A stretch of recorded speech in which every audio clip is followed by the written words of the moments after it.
Hi there, I'm Mary Susie from Bead Me a Story, and today I'm going to show you how to make this dimensional flower bracelet. This is our mini version.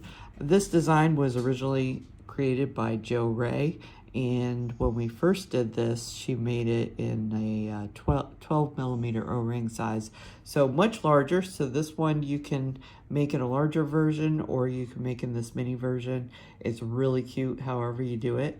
And I just wanted to show this in a holiday arm party.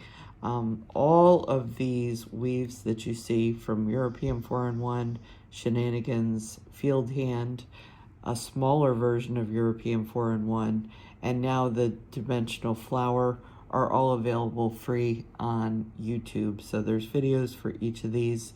And we wanted to show you a little bit more with folding over the 7.4 millimeter O-rings, because we're going to be doing quite a lot of that in the future. It works very well with our new micro-sized O-rings that we've been using a lot of.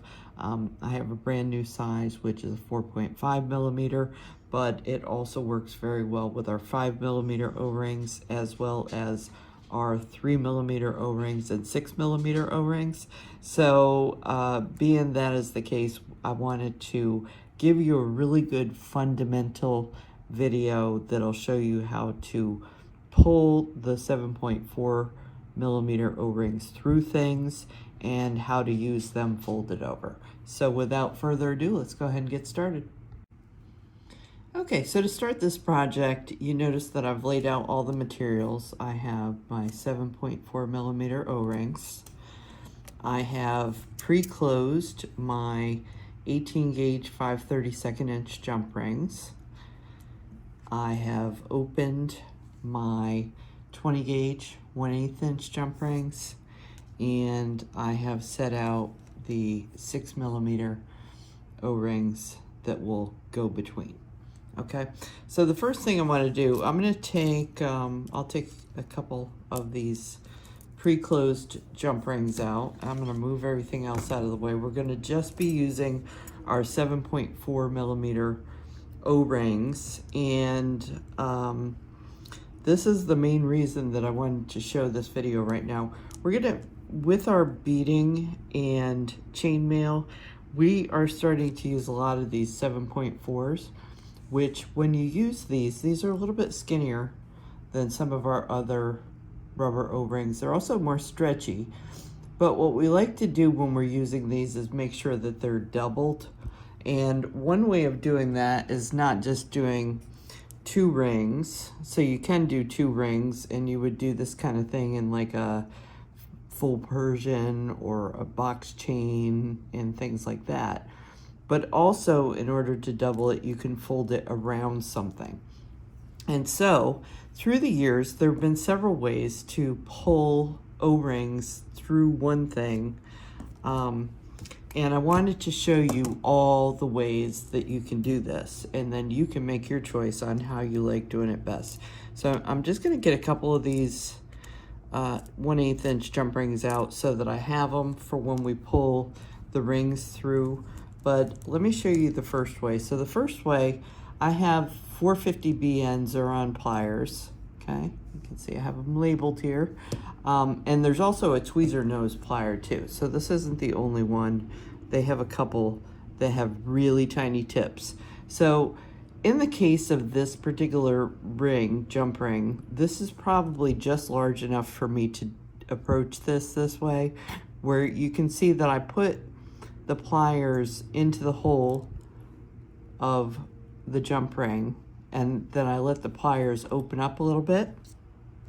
Okay, and then I insert the rubber O-ring into the pliers, and I can pull through. So I'm using my left hand to pull this back and pull this through. Okay, so that is one way. Now once I get it pulled through, what we're gonna do is, I usually kind of use my thumb. See how I push up on this so that I can grab it without it pulling through both sides. And I'm just gonna leave this jump ring open, but this is just gonna hold that in place so that as I pull more O-rings into this hole, that's not going to move. But I'm not quite ready to connect it to anything yet, so let me just do that. Now, the second way is a crochet hook. So this might take a little bit of trial and error. I pulled out a couple different kinds. This one says, whoops, sorry about that. This one says 2/2, and it says 25 millimeters. Okay, and then I have another one here. This one's a little bit bigger. This one says 1/2, and it says 75 millimeters. So that definitely does look a little bit bigger than this one. And then I had this much larger one that was a 2.75 millimeter. So in order to hook around the O-ring, see, that one looks big enough to actually grab it, but let's see. I'm gonna maybe go with this middle one. This is the one that says 1/2 75 millimeters. So let's try that. Let me just scoot these out of the way for us. Let me get that out of the way. Okay, so basically, if I'm going to use a crochet hook, all I'm going to do is put the crochet hook through the hole of the jump ring. I'll link the little O-ring onto it, and see, the hook is what's going to help me pull this through. Okay, so this is another great method for pulling through O-rings. And I learned that what you need to do is kind of see how I'm turning it down, and then, you know, I kind of used it as a lever to pull that through. And then let me get my jump ring. I'm going to do that one more time so you can see it, because it's actually really fast and easy to do. And if you like that way, I want you to kind of get the gist of that motion there, because it's not just a straight pull the ring through. It was a twist and pull the ring through. Okay, so because I have two on here, I'm going to go ahead and attach my white O-ring, so that the white O-rings in this project behave as kind of like a spacer in between the rows.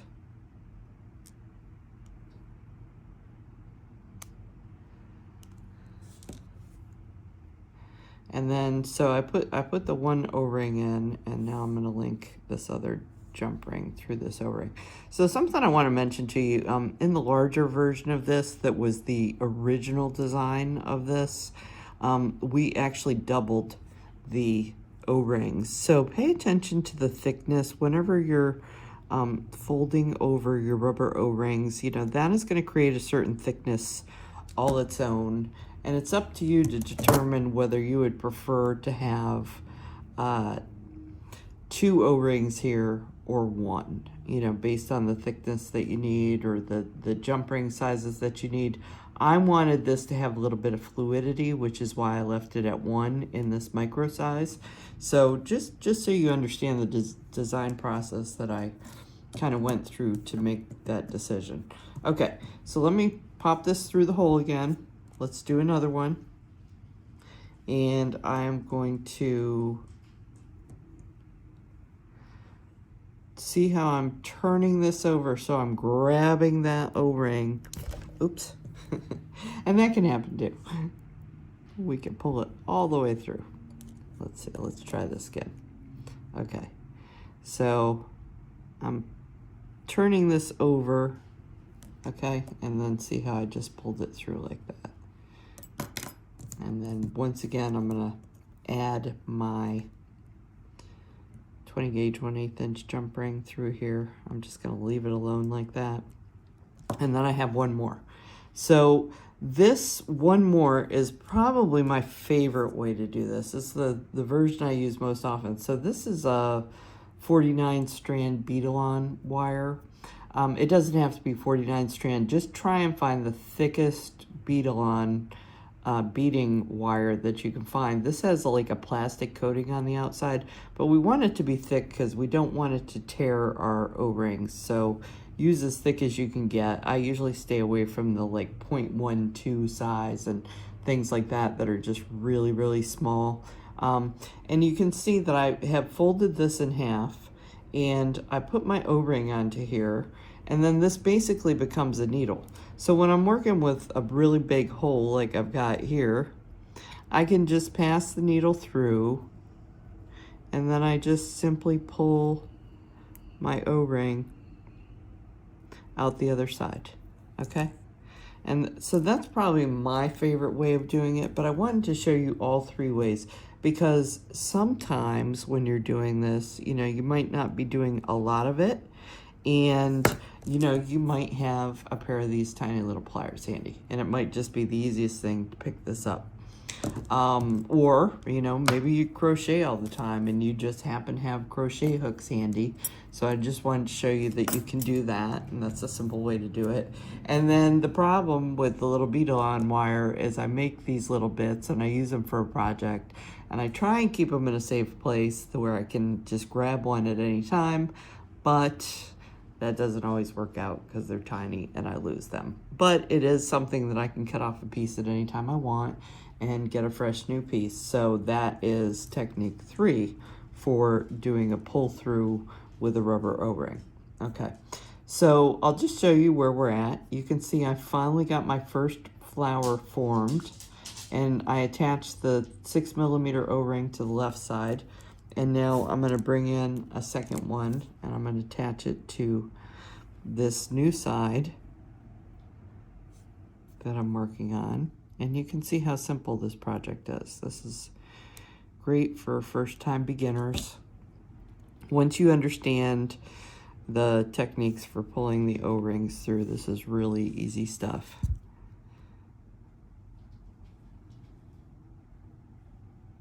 And you can play with linking all sorts of different things together. Okay, so there is one link plus, and then here's our next jump ring that we pre-closed. And I also want to show you, when you first start out, you really don't need anything. You can usually push that first one through with your hands. So there's a fourth technique for you of how to do this.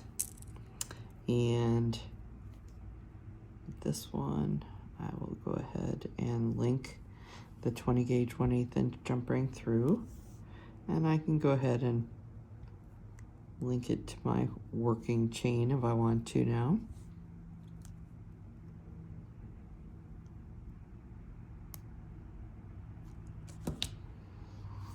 Okay, so there's one that's looped through. And then, like I said, use whichever ones you want to. If you want to use the pliers, you can use the pliers. If you want to use the crochet hook, or if you want to use the needle technique with the bead wire, that's all just fine.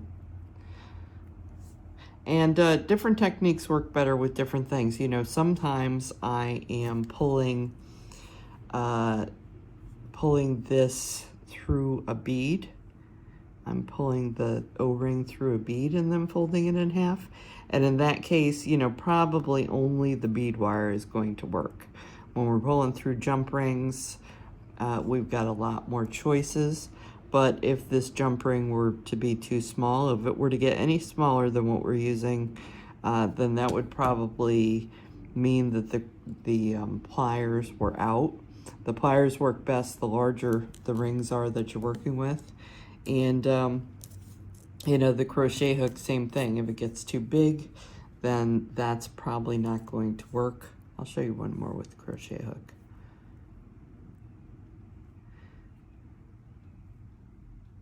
Okay, see how I just kind of use it as a lever. So for this size project, the one we're doing today, you can use any of these techniques that you prefer to. And then just keep in mind that we have all these go-to ways of pulling rubber O-rings through. So you can, at any point in time, use any of these techniques that you want to. And, you know, consider what the sizes are of the materials that you're working with. And that will usually dictate which method you want to use. Okay, so there's that. And now, like I said, whenever I have my tightest holes, that's when I usually like to go to the needle technique. It's It's really easy, never any fuss or muss. And then you can see as I pull this through, I'm pulling it very gently, and I'm trying to pull the O-rings that are already here a little bit away to give this as much space as possible to get through. So the fourth petal of your flower is always the tightest. And then, you know, it's still sitting a little wonky here. And when I put my jump ring through it, once I get it through both sides of it, then this petal is secure. So I can give it a little yank and make sure that it's coming all the way to the outside. Okay, so that's really all there is to this project. It's really fun and easy, but it makes a really pretty bracelet, and it's a nice accent for all of your arm parties. Okay, and then to finish it, you see that we put an O-ring at the very start. So to finish it, you just come around and you bring the start around back to the beginning again, and you just link it in. And that is all there is to it. So I hope you've learned a lot from this lesson. Like I said, we're going to be doing a lot with the folded O-rings, folding them around other O-rings, around beads, around jump rings. And I wanted to have a really good fundamental video out there to kind of show you all the ways that we can approach that and do that. And this is a great beginner project to start with, and lots of holiday fun. So, you know, feel free to try this in every sort of color that you want at every different time of the year. Okay? Thanks so much for joining me. Be sure to like and follow us on YouTube. And all of the kits and supplies that you see here are available at beadmeastory.com. Thanks so much. I'll see you next time.